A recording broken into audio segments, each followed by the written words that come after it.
Assalamualaikum warahmatullahi wabarakatuh. Baik, hari ini saya akan menjelaskan tentang era komunikasi tulisan. Jadi kita kemarin sebelumnya sudah membahas tentang teknologi pengantar ya. Nah, hari ini saya akan menjelaskan tentang era komunikasi tulisan. Nah, jadi nanti di sini akan membahas bagaimana sih sejarah-sejarahnya pada teknologi media dan komunikasi pada saat era tulisan. Baik, kita mulai di slide. Nah, ini adalah perkembangan teknologi komunikasi ya. Nah, kronologi singkat perkembangan teknologi komunikasi, Everett M. Rogers ini menyebutkan bahwa perkembangan teknologi komunikasi itu seperti yang sudah saya jelaskan pada pertemuan yang lalu, itu ya ada disinggung juga. Itu melalui 4 era ya. Yang pertama itu era komunikasi tulisan. Ini pada tahun 4000 sebelum Masehi sampai sekarang itu masih digunakan ya untuk tulisan. Kemudian era komunikasi cetak. Ini mulai tahun 1456 sampai hari ini. Ini kemarin kan ada sejarah itu ya. Kemudian yang berikutnya adalah era telekomunikasi, ini dari 1844 sampai sekarang. Kemudian era komunikasi interaktif ini dari 1946 sampai sekarang.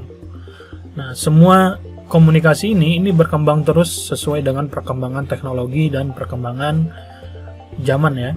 Jadi tulisan dahulu nulisnya di kertas, sekarang tulisan bisa kita bisa nulis misalnya kayak di tab ya. Nah, itu kan teknologi, kita pakai pensil juga. Misalnya kayak ada mouse pen. Nah, itu kita bisa nulis berbentuk digital. Kalau dulu nulisnya harus pakai tinta. Kemudian era komunikasi cetak.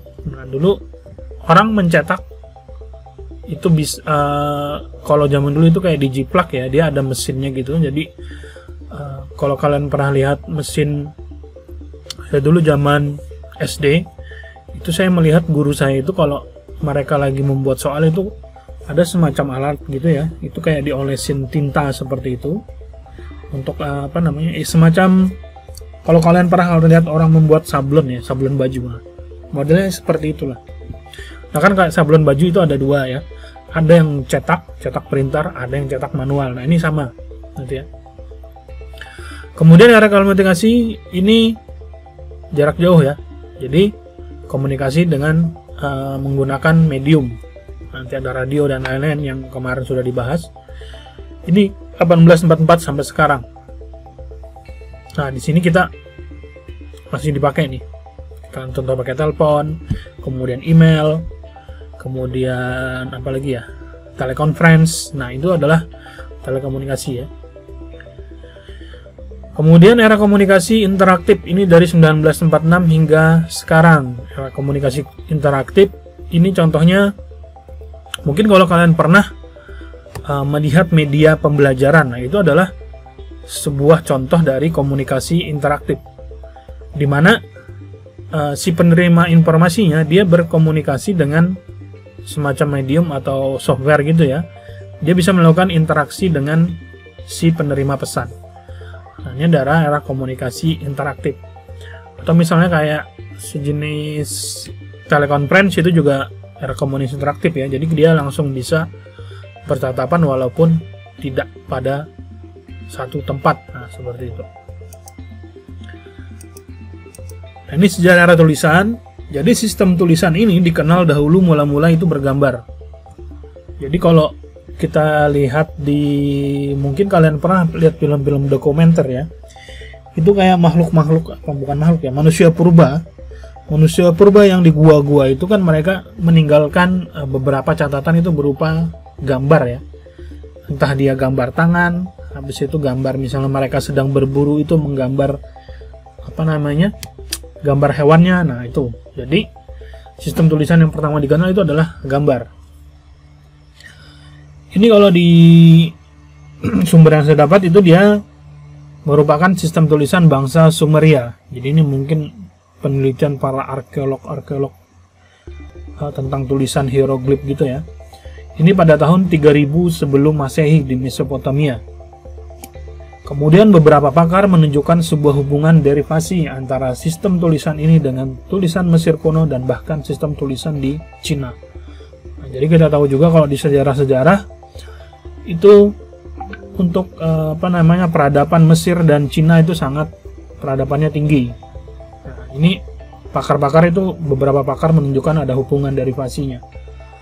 Kemudian meskipun berhubungan dengan sistem tulisan, Cina tampaknya tak mungkin ada. Tulisan Sumeria mula-mula digunakan hanya dalam konteks terbatas untuk kepentingan administratif. Jadi yang ditemukan di sini sejarah Sumeria itu tulisannya itu hanya digunakan untuk konteks terbatas ya, untuk administratif, mungkin di kerajaan atau di pemerintahan zaman dulu ya. Nah, ketimbang untuk komunikasi umum dan sastra. Beda kalau di Cina itu kan biasanya untuk sastra ya. Kan banyak sastra-sastra Cina. Tulisan ini kemudian diperluas rentang dan pemakaiannya.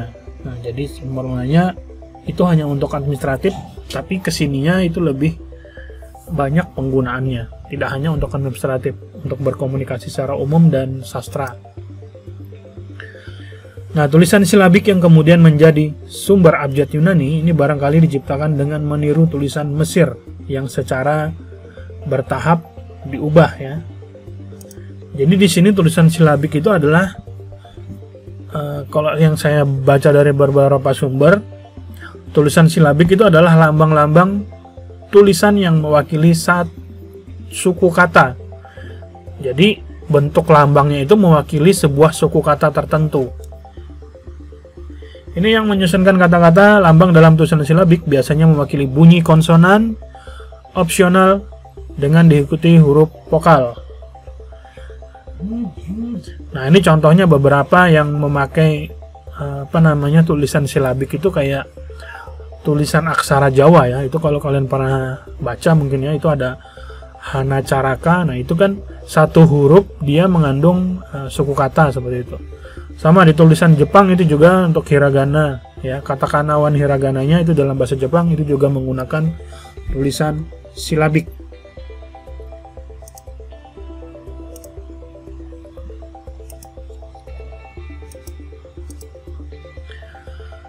Nah, kemudian di sini perkembangan apapun dari suatu sistem tulisan yang memungkinkan pencatatan secara visual. Jadi tulisan ini dia memberikan pesan secara visual, jadi bisa dilihat gitulah. Nah, suatu bahasa sebagaimana bahasa itu diucapkan dan dipahami merupakan suatu hasil karya besar.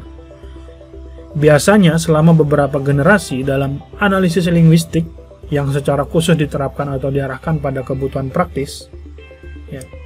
Ini akan tetapi terlepas dari penemuan tulisan sebelumnya dan keberlanjutan dari tulisan itu, kita mempunyai beberapa contoh naskah ya. Contohnya adalah gramatik kuno dari Babilonia. Kemudian yang berasal dari kurang 1600 sebelum Masehi. Jadi ada tulisan contoh naskah gramatiks ya. Kemudian dan sudahnya yang ditulis pada tablet tulisan kuno berbentuk baji ya. Berbentuk baji ini nanti atau cuneiform itu bentuk hieroglif lah seperti itu kalau yang saya baca. Ini yang menuliskan dalam bentuk contoh tafsir infleksi kata ganti, kata kerja, jenis kata lain dari bahasa Sumeria yang padanannya dalam bahasa Akadi atau bahasa Babilonia. Tujuan karya ini adalah untuk melestarikan pengetahuan tentang bahasa Sumeria, suatu bahasa yang telah menjadi bahasa mati namun banyak menuliskan kesusteraan Babilonia masa lalu.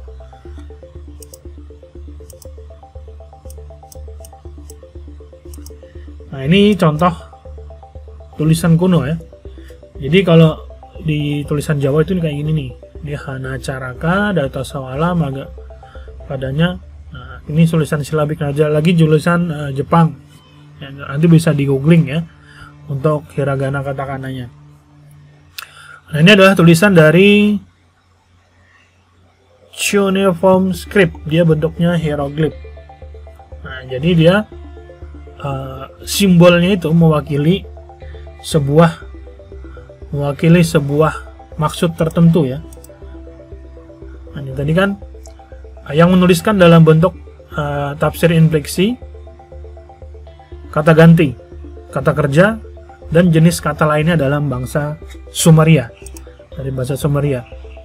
Nah, jadi misalnya ini untuk sky atau langit. Jadi mereka menuliskan lambangnya seperti ini.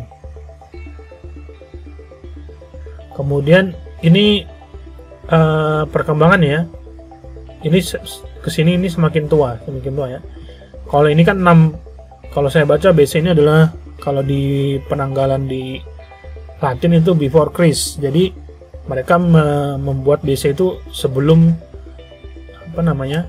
Kalau kita Nabi Isa ya. Setelah mereka mau bilang Yesus atau apa, yang pasti sebelum Nabi Isa lahir nih, 1600, kemudian 1800, semakin di sini semakin tua. Nah, ini dia apa namanya, mempresentasikan atau menggantikan sebuah maksud tertentu lah, seperti itu. Nah, ini misalnya contoh untuk manusia ya. Nah, ini tulisannya jadi seperti ini lambangnya. Kemudian monus atau woman, ini bisa dilihat sini ya. Kemudian ini head atau person atau capital digambarkan seperti ini. Nah, jadi perkembangannya berubah ya. Indah atau bread atau food, ini makanan. Ini saya kurang tahu juga untuk bahasa Yunani kuno. Jadi kalau misalnya kalian yang tertarik dengan bidang sejarah ini, silakan dipelajari ya. Nah, kemudian pada zaman Yunani kuno lah linguistik teoretik memiliki asal Eropanya. Sebagian karena persyaratan praktis, namun pada zaman itu pula lah kita memiliki catatan pertama dalam mengenal perkiraan-perkiraan linguistik. Namun jauh melampaui perkiraan itu, kita memiliki linguistik rakyat dan penerapan praktis. Nah, jadi pada zaman Yunani ini mulai linguistik ya, untuk bahasa ya. Nah, dalam perkembangan sejarahnya, ia telah berhubungan dengan kontribusi utama kelompok pakar linguistik. Bangsa Yunani klasik telah sadar akan adanya bangsa-bangsa yang memakai bahasa lain, bukan bahasa Yunani, dan pembagian dialek di antara penduduk yang berbahasa Yunani. Jadi apa namanya, orang Yunani itu sendiri sadar bahwa sebenarnya kalau bahasa itu macam-macam ya. Jadi misalnya kalau kayak kita di Indonesia itu ya, kalau di Kalimantan saja lah, misalnya ada bahasa Dayak, bahasa Banjar. Kemudian bahasa Banjar atau bahasa Dayak sendiri itu dia memiliki pembagian menurut dialek masing-masing. Nah, kalau saya bahasa Banjar itu, beberapa teman saya itu beda-beda ya cara penyebutan apa namanya. Kalau cara mengucapkan kata-katanya.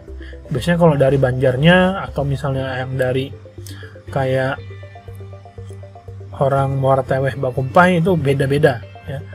Kemudian ada juga yang dari, saya kurang tahu daerah mana yang ada lih-lihnya itu beda lagi.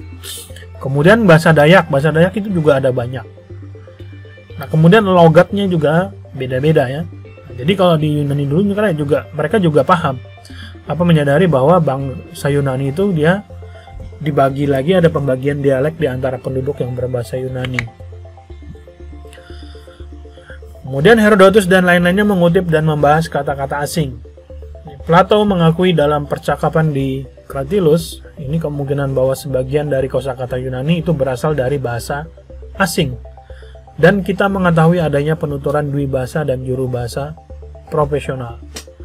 Nah, jadi memang ada beberapa bahasa itu adalah bahasa serapan ya. Jadi dia tidak, saya rasa kalau bahasa-bahasa itu kalau kalian perhatikan, dia selain bahasa serat murni itu berapa persen itu pasti ada bahasa serapan ya. Nah, jadi dia berasal dari kosakata dari bahasa asing ya.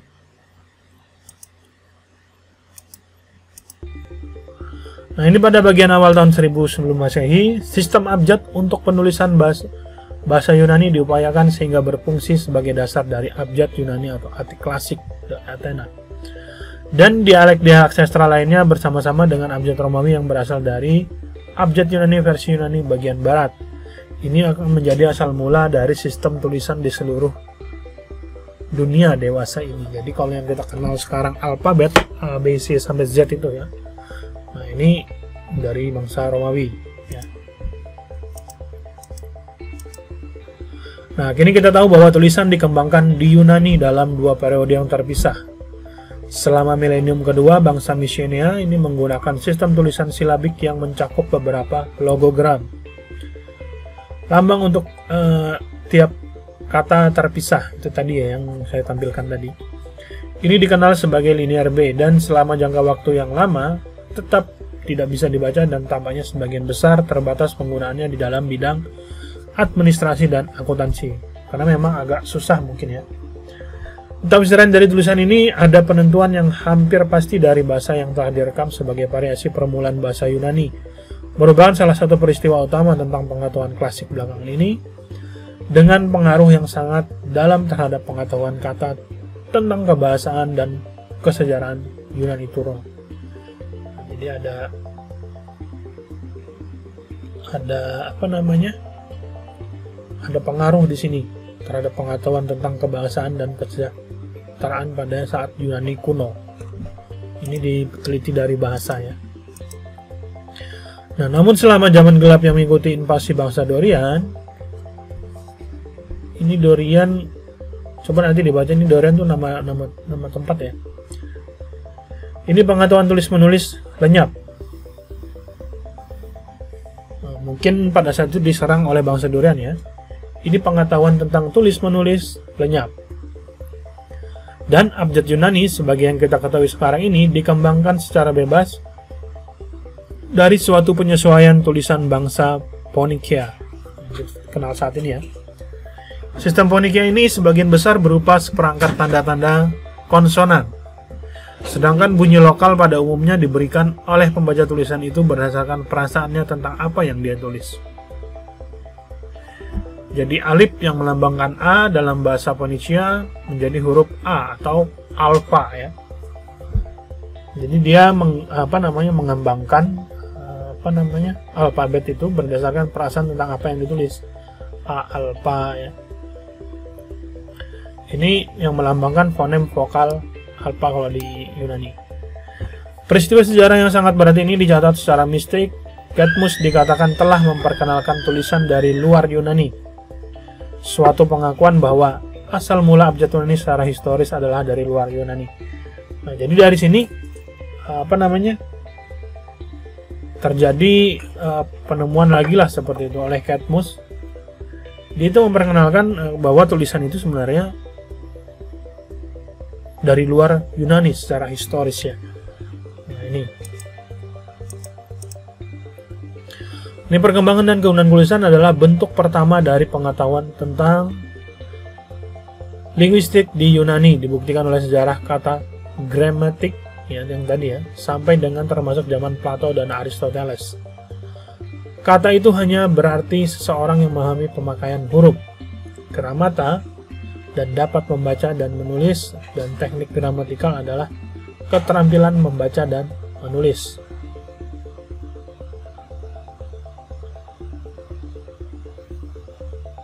Jadi seseorang yang memahami pemakaian sebuah huruf itu disebut gramata ya. Kemudian yang dapat membaca dan menulis itu disebut gramatikal. Gramatikal. Kemudian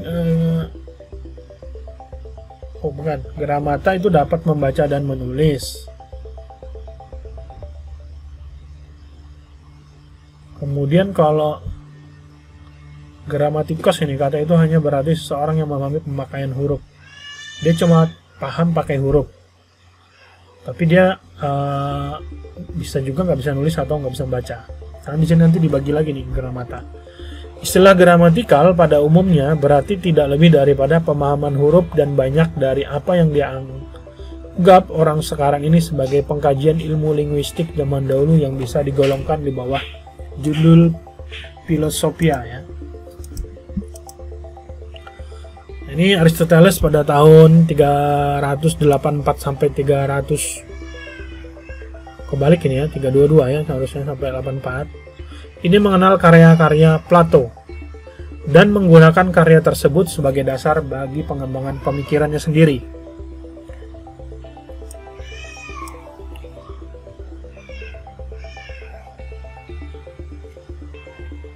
Nah, di sini Zaman Aristoteles ini menandai akhir-akhir dari suatu era dalam sejarah Yunani. Di antara aliran filsafat yang berkembang di Athena adalah Aristoteles. Yang paling penting di dalam sejarah linguistik adalah aliran Stoik ya. Aliran Stoik ini didirikan oleh Zeno kira-kira 300 sebelum Masehi. Dia ini menggarap sejumlah bidang yang telah digarap Aristoteles. Akan tetapi dalam segi-segi tertentu dalam bidang filsafat dan retorika mereka mengembangkan metode dan ajaran mereka sendiri untuk tulisan-tulisannya. Nah, ini aliran Stoik ini didirikan pada zaman Hellenistik, ini di bawah pengaruh aliran Stoik. Linguistik mencapai suatu tempat dengan batasan yang jelas di dalam tautan filsafat secara keseluruhan, dan masalah linguistik secara nyata dibahas dalam karya-karya terpisah ya. Nah, pada zaman Hellenistik ini dihasilkan sejumlah dialek-dialek non-Atik yang berbeda. Suatu bukti dari kajian sistematik tentang perbedaan antara berbagai ragam bahasa Yunani yang telah memiliki sistem tulisan yang representatif. Nah, ini tanda-tanda aksen tulisan Yunani itu berasal dari zaman Hellenistik yang dipakai sebagai petunjuk bagi pengucapan kata secara benar dan deskripsi unsur aksen yang melambangkan secara grafis dengan batas kata dan tanda baca. Nah, jadi untuk Hellenistik ini dia sudah ada untuk, kalau kita lihat di hieroglif batu tadi ya, itu kan kayak nyambung saja terus gitu. Nah, ini pada saat Hellenistik itu ada tanda baca. Nah, di bawah judul ilmu prosedial, prosedial merupakan bagian dari gerakan yang mendukung ketepatan atau Hellenisme atau Hellenismos. Ini adalah zaman Helesentik. Ini kemudian bangsa Romawi ini telah lama menikmati kontak dengan budaya material dan gagasan intelektual Yunani ya. Melalui tempat-tempat bermukim bangsa Yunani di daerah Italia di bagian selatan, dan mereka telah belajar menulis dari orang-orang Yunani Barat. Dari segi linguistik, hal ini tercermin dalam bahasa-bahasa yang dipakai secara umum di provinsi Romawi bagian timur dan barat. Ini banyak bahasa atau jenis tulisan Yunani ya.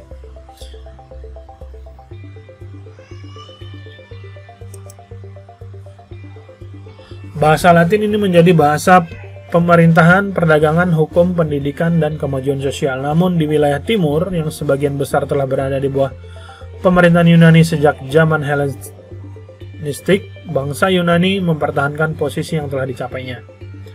Para pejabat Romawi sering belajar dan menggunakan bahasa Yunani dalam melaksanakan tugas mereka. Dan kesusastraan serta filsafat Yunani sangat dihormati orang. Pada akhirnya, pembagian bahasa ini diakui secara politis dalam memisahkan kekaisaran Romawi ke dalam kerajaan barat dan kerajaan timur atau Konstantinopel. Nah, jadi dia dibedakan berdasarkan dari segi linguistiknya.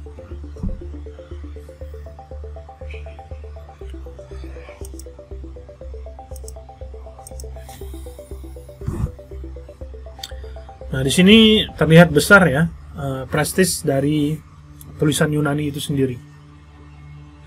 Sehingga puisi bahasa Latin ini meninggalkan meter-meter aslinya dan diciptakan selama zaman klasik dan sesudahnya dalam meter yang dipelajari dari pujangga-pujangga Yunani. Jadi lebih banyak mengkiblat ke Yunani ya untuk pujangga-pujangganya. Nah, penyesuaian meter Yunani pada meter-meter Latin ini mencapai titik puncak dalam heksameter Vergil yang hebat. Dan elegiac Ovid yang disempurnakan, elegiac atau puisi yang mengungkapkan kesedihan dan ratapan serta. Nah, ini satuan penerjemahnya.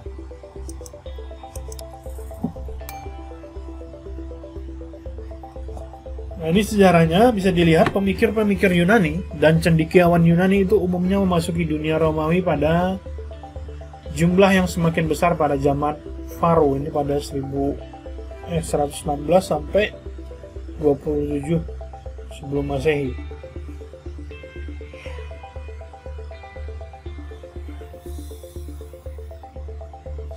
Baik pendapat aliran Alexandria dan Stoik ya. Ini Faro mengubahkan pandangannya tentang bahasa yang menurutnya berkembang dari seperangkat terbatas himpunan kata-kata asli yang dikenakan pada benda-benda untuk mengacu pada benda tersebut dan menjadi sumber produktif dari sejumlah besar kata-kata lain melalui perubahan pada huruf. Kemudian makanya tadi ya kalau kita lihat bentuk yang di slide ketiga kalau nggak salah yang ada gambar apa tadi ya,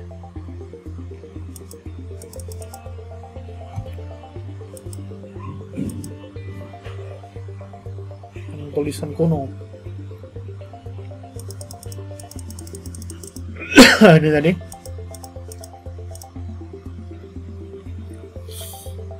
ini untuk gambar yang ini ya, tulisan kuno. Terus tadi sampai 15.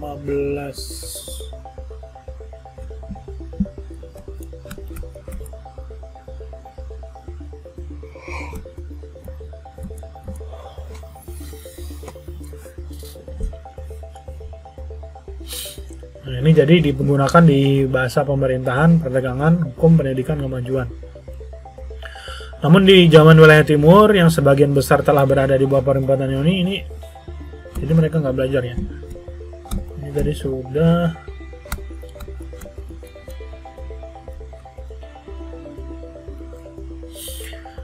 Ini buat mikir Yunani dan cendekiawan Yunani pada umumnya masuki dunia Romawi untuk dalam jumlah yang semakin besar.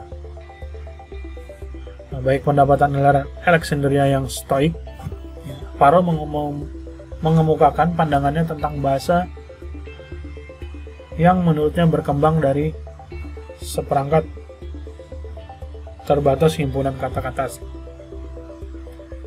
yang dikenal pada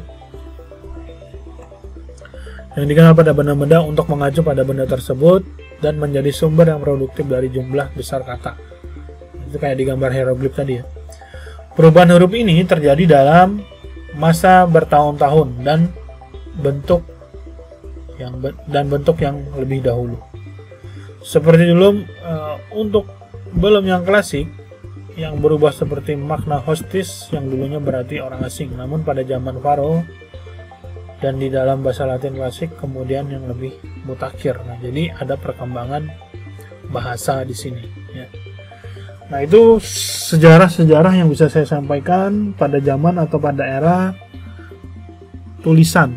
Nah, jadi kalau kita simpulkan lagi tadi di awal, jadi dulu sebelumnya manusia purba itu ya. Nah, itu melakukan komunikasi tidak menggunakan tulisan ataupun berbicara biasanya. Nah, mereka mungkin ya karena saat ini masih ada beberapa penelitian seperti itu. Mungkin mereka, kalau saya lihat di film-film dokumenter itu mereka berbicara kayak menggunakan bahasa isyarat lah. Nah, itu kemudian berkembang terus teknologi komunikasi sampai akhirnya sampai ke tulisan. Jadi awalnya itu bergambar, kemudian menjadi sebuah tulisan. Oke, itu saja yang bisa saya sampaikan. Terima kasih atas perhatiannya. Assalamualaikum warahmatullahi wabarakatuh. Oh ya, lupa. Jika ada pertanyaan, silakan ditanyakan di kolom komentar di Simak ya.